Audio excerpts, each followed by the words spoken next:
Hello everyone, कैसे हैं आप सब। I hope you all are doing good. स्वागत है आपका मेरी किचन यानी साहित्य की किचन में। जन्माष्टमी आ रही है और जन्माष्टमी आने से ही जो हमारे भारत के त्यौहार हैं वो शुरू हो जाते हैं। खूब चाव से मनाते हैं हम सारे त्यौहार। तो जन्माष्टमी के ही मद्देनज़र हम आज बनाएंगे कुछ अच्छी सी रेसिपी यानी पंचमेवा पाक रेसिपी। मैं लड्डू की शेप में बनाऊंगी।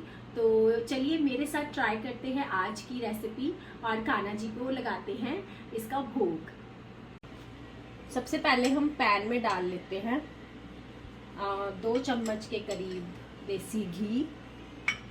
ये बेसिकली देसी घी में ही बनता है, तो मैं आपको और कोई ऑयल या बटर की ऑप्शन नहीं दे सकती। तो सबसे पहले हम ये 2 टेबलस्पून हमारा गोंद है, ठीक है, तो इसको कर लेंगे।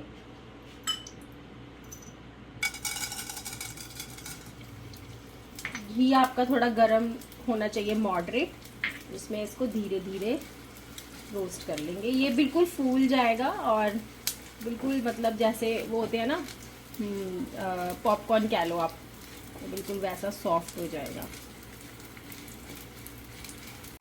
तो ये गोंद हमारा हो गया है। हार्डली हमें 10 to 15 सेकेंड्स लगते हैं। आपका घी अच्छे से गर्म होना चाहिए, बट गैस आपने स्लो रखनी है, इसको तेज आंच पे नहीं भूनना है, फिर नहीं तो ये थोड़ा जल जाएगा। तो गैस को मॉडरेट रख के आप इसको अच्छे से करिए। तो जन्माष्टमी के लिए बना रहे हैं हम, तो आपने थोड़ा ध्यान रखना है कि किसी भी चीज़ को बीच में खाना नहीं है, क्योंकि भोग लगाना है। तो अब हम इसमें डालेंगे थोड़ा सा और 1 चम्मच घी, और हम यहाँ पे मैंने 1.5 कप मखाने लिए हैं, तो 1.5 कप मखाने मैं इसमें डाल दूंगी। आप किसी भी बाउल का मेजरमेंट ले सकते हो, जैसे 1.5 आपने वो यूज़ करने। अगर आप ज़्यादा क्वांटिटी में बना रहे हो तो फिर आप क्वांटिटी मखानों की बढ़ा सकते हो। इसको भी हम स्लो गैस पे रोस्ट कर लेंगे। मखाने जो हैं वो हड्डियों के लिए बहुत ज़्यादा फ़ायदेमंद होते हैं। जॉइंट पेन्स में कैल्शियम होता है बहुत ज़्यादा, बच्चों के लिए बहुत अच्छे होते हैं। तो मखाने जो है इसमें ज़रूर पड़ते हैं, इसीलिए इसमें मेवे जो पड़ते हैं, इसीलिए इसको पंचमेवा पाक कहते हैं। तो इसको भी हमने अच्छे से रोस्ट कर लेना है।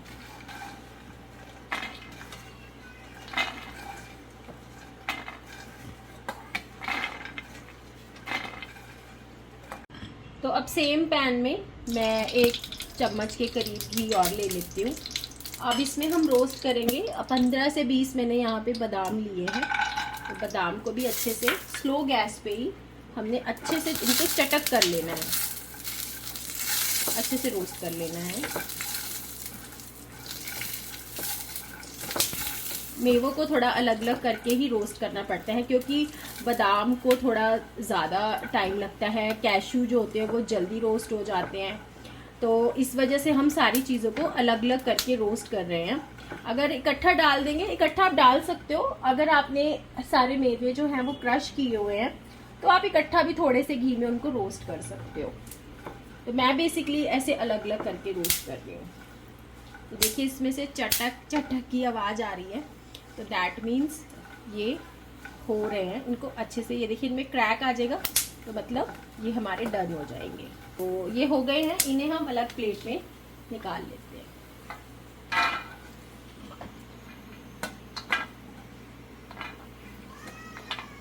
बहुत अच्छा एक जो अरोमा है इनका बहुत अच्छा है। तो हमने पैन को अच्छे से टिश्यू पेपर से क्लीन कर लिया, एक साफ टिश्यू पेपर से, ताकि जो हमारे काजू हैं, कैशू हैं, वो हमारे उनका कलर जो है वो ब्लैक ना हो जाए। तो अब हम इनको रोस्ट कर लेते हैं। तो अगर आप चाहो तो नहीं भी चेंज करना चाहो तो भी वो आपके ऊपर है। मैंने चेंज कर लिया, क्योंकि फिर जो कैशू है ना, उनका कलर जो है वो हमें पता नहीं चला था कि वो कुक हुए हैं अच्छे से या नहीं कुक हुए, वो ऑलरेडी रेड हो जाने थे। तो मैंने इस वजह से पैन में थोड़ा पैन को क्लीन कर लिया। तो ये भी हो गए हैं, इन्हें भी हम निकाल लेते हैं, सेम जिसमें हमने बादाम निकाले थे। अब हम करेंगे थोड़ा सा घी और डालेंगे। अब इसमें हम डाल देंगे हमारा कोकोनट। तो ये मैंने जो हमारा ये होता है ना नारियल हमारा गोल वाला, इसको मैंने ग्रेट कर लिया था कद्दूकस के ऊपर। तो ये हाफ कप के करीब है। क्वांटिटी देखिए आप पे है, मैं आपको ये बता दूंगी कि कितनी क्वांटिटी में हमने कितनी चीनी डालनी है। बाकी ड्राई फ्रूट्स आप अपनी मर्जी से कम या ज़्यादा कर सकते हो। इसको भी हल्का सा धीमी आंच पे हम रोस्ट कर लेंगे। जन्माष्टमी में कान्हा जी को ज़रूर लगाते हैं पंचमेवा पाक का भोग, तो आप भी इस जन्माष्टमी ज़रूर ट्राई कीजिएगा। बहुत इजी है बनाना और ये नॉर्मल चीज़ों से बन जाता है, जैसे कैश्यू हैं हमारे, बादाम है घर पे होते हैं, मखाने भी होते हैं घर पे, घी हो गया, तो सारी चीज़ें आपको घर में ही अवेलेबल मिल जाएंगी। तो इसको भी अभी देखिए हल्का सा कलर इसका चेंज हो गया है, तो इसे भी हम निकाल लेते हैं। अब 1 चम्मच घी और ले लेते हैं। छोटा चम्मच ही लिया है मैंने, बहुत ज़्यादा घी नहीं आपने यूज़ करना, क्योंकि थोड़ा थोड़ा करके फिर घी ज़्यादा हो जाएगा। तो इसमें हम डालेंगे मगज, जो हमारे मेलन सीड्स होते हैं, खरबूजे के बीज, और इसमें हम डालेंगे खसखस। तो 2 चम्मच के करीब मैंने खसखस डाली है और आधा कप के करीब मैंने मगज डाले हैं, यानी कि खरबूजे के बीज। इसको भी हल्का सा रोस्ट कर लेंगे। इसे पॉपी सीड्स भी बोलते हैं, जो खसखस होती है पॉपी सीड्स भी कहते हैं, और शायद पोस्ताना भी कहते हैं। मुझे एग्जैक्ट नॉलेज नहीं है इसके मतलब इसको और क्या कहते हैं, तो आप मुझे ज़रूर बताइएगा कि क्या कहते हैं। हम इसे खसखस कहते हैं। जब हम बादाम का वो बनाते हैं ना, बादाम शेक, तो उसमें इसको ज़रूर डालते हैं, क्योंकि ये ठंडी होती है, गर्मियों में खानी अच्छी होती है। तो इसे भी हमने रोस्ट कर लिया है। ये देखिए चटक गए हैं अच्छे से, तो इसे भी हम अब निकाल लेंगे। और मखाने और गोंद को हम दरदरा सा पीस लेंगे। आप चाहो तो इसको जिस्ते में भी क्रश कर सकते हो, बट बच्चे हैं, बच्चे थोड़ा जैसे मुंह में आते हो तो बच्चे कम खाते हैं, तो बच्चों के प्रेफरेंस की वजह से मैं इसे मिक्सी में क्रश कर लूँगी। थोड़ा दरदरा पीसेंगे, बहुत बारीक फाइन पाउडर नहीं बनाएंगे। तो पल्स मोड पे इसको चला देंगे।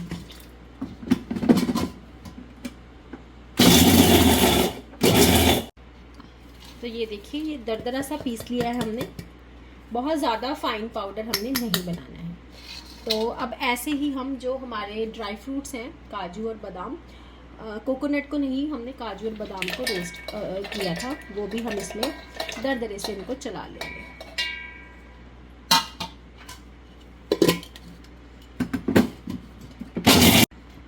तो ये देखिए ये भी अच्छे से पिस गया है, तो इसको भी इसके साथ निकाल लेते हैं।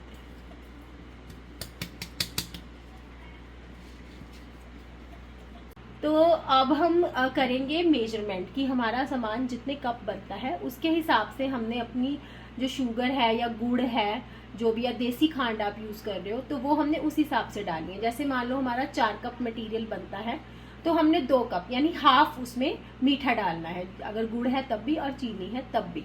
तो मैं मेजर करके दिखाती हूँ आपको। ये सामान जो है सारा हमारा, तो हमने ये इकट्ठा कर लिया है जो हमने क्रश किया था। तो इसमें अब मैं ये भी मिक्स कर दूंगी, जो मैंने मगज और खसखस अलग पीसे थे, क्योंकि अब हमने सारे सामान को बाइंड करना है। और ये किशमिश है, यहाँ पे 20-25 ले सकते हो आप, मुझे थोड़ी ज़्यादा पसंद है तो मैं इतनी ले रही हूँ, आप क्वांटिटी उस हिसाब से ले सकते हो। तो अब हम इसे कर देंगे अच्छे से मिक्स।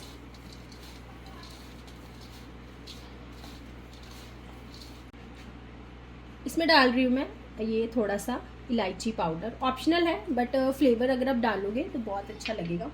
तो अब इसको मिक्स करने के बाद हम मेजर कर लेते हैं कप से। आप कोई बाउल का अंदाज़ा ले सकते हो, तो इसमें हम भर के इसको मेजर कर लेते हैं कि हमारा जो सामान है वो कितने कप्स बनता है। तो टोटल जो मेरा है ये 3 कप बना है। तो मतलब मैं जो अब इसमें मीठा डालूंगी वो 1.5 कप के करीब डालूंगी। तो मीठा कैसे डालना है चलिए वो देख लेते हैं। तो अब हमने सेम पैन ले लिया है, इसमें मैं डालूंगी 2 चम्मच घी, और अब मैं ले रही हूँ गुड़।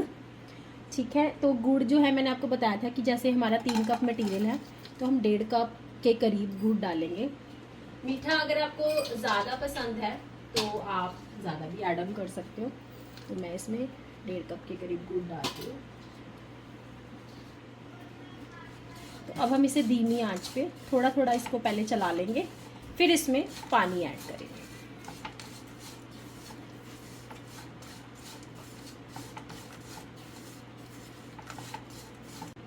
तो अब इसमें डालती हूँ मैं पानी थोड़ा थोड़ा करके। वैसे मैं इसमें आधा कप, फ़िलहाल आधा कप पानी डाल रही हूँ। तो अब इसे अच्छे से मेल्ट कर लेंगे। गुड़ को है ना ओवर कुक नहीं करना, अगर हम ओवर कुक कर देंगे ना तो फिर ये हार्ड हो जाएगा। तो इसको बस मेल्ट होने तक ही पकाना है। तो इस पे ये जो झाग आ रही है इसको हम निकाल लेंगे। देखिए इसको हटा लेंगे। तो देखिए फ्लेम को मैंने कर दिया है ऑफ, क्योंकि अगर हम गुड़ को ज़्यादा कुक कर देंगे ना तो ये हार्ड हो जाएगा। गुड़ को हमने लिमिटेड ही कुक करना है। मेल्ट हो गया है हमारा गुड़ अच्छे से। तो गुड़ की जगह आप चीनी, इतनी ही क्वांटिटी आपकी चीनी की जाएगी, और या फिर आप देसी खांड भी यूज़ कर सकते हो। तो अब इसे थोड़ा सा ठंडा करके फिर हम अपने मिक्सचर में ऐड करेंगे। तो अब ये जो गुड़ वाली चाशनी है ये हम इसमें ट्रांसफ़र कर देंगे। छलनी से कर लीजिएगा, क्योंकि कई बार होता है गुड़ में क्योंकि बनता है बाहर, तो छलनी रख के आप डालिएगा। कई बार ऐसे होता है ना कि गुड़ की कोई छोटी सी भी जो है लंप या डली कोई होती है तो वो रह सकती है। तो आप छलनी में इसको छान के मिक्स कीजिएगा। तो देखिए अब ये परफेक्ट हमारी जो चाशनी है उसकी क्वांटिटी और मेवों के साथ हमारी जो कंसिस्टेंसी है वो बिल्कुल परफेक्ट ये बाइंड हो गया है। अब हम इसके, चाहे तो आप इसे बर्फ़ी की पाक की शेप दे लीजिए। मैं लड्डू बनाऊंगी क्योंकि मेरे बच्चे जो हैं वो खुशी से खा लेते हैं, तो मैं इसीलिए इसको मेवा पाक लड्डू कह रही हूँ।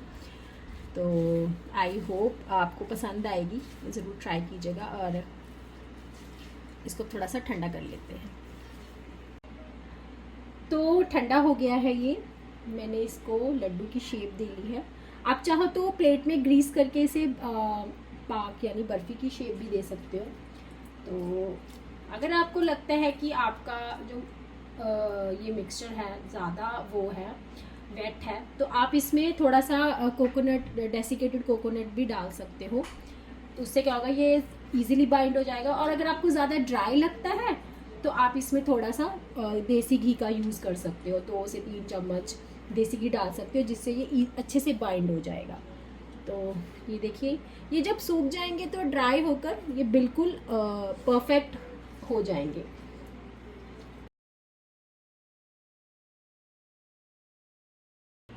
तो ये हमारे जो लड्डू हैं यानी मेवा पाक लड्डू हैं, ये बनकर तैयार है। देखिए ये देखने में कितने अच्छे लग रहे हैं।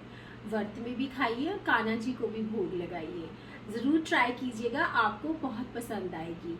आप गुड़ का यूज़ कर सकते हो और या फिर आप खांड, देसी खांड का भी यूज़ कर सकते हो अगर आप शुगर कॉन्शियस हो तो ऐसी ही और रेसिपीज़, मतलब अगर आपको मेरी रेसिपीज़ पसंद आ रही हैं तो प्लीज़ मेरे चैनल को सब्सक्राइब कीजिए। मेरी वीडियोस अगर आपको अच्छी लग रही हैं तो ज़्यादा से ज़्यादा लाइक एंड शेयर कीजिए। और हाँ, बेल आइकन बटन दबाना बिल्कुल मत भूलिएगा। जय श्री कृष्णा।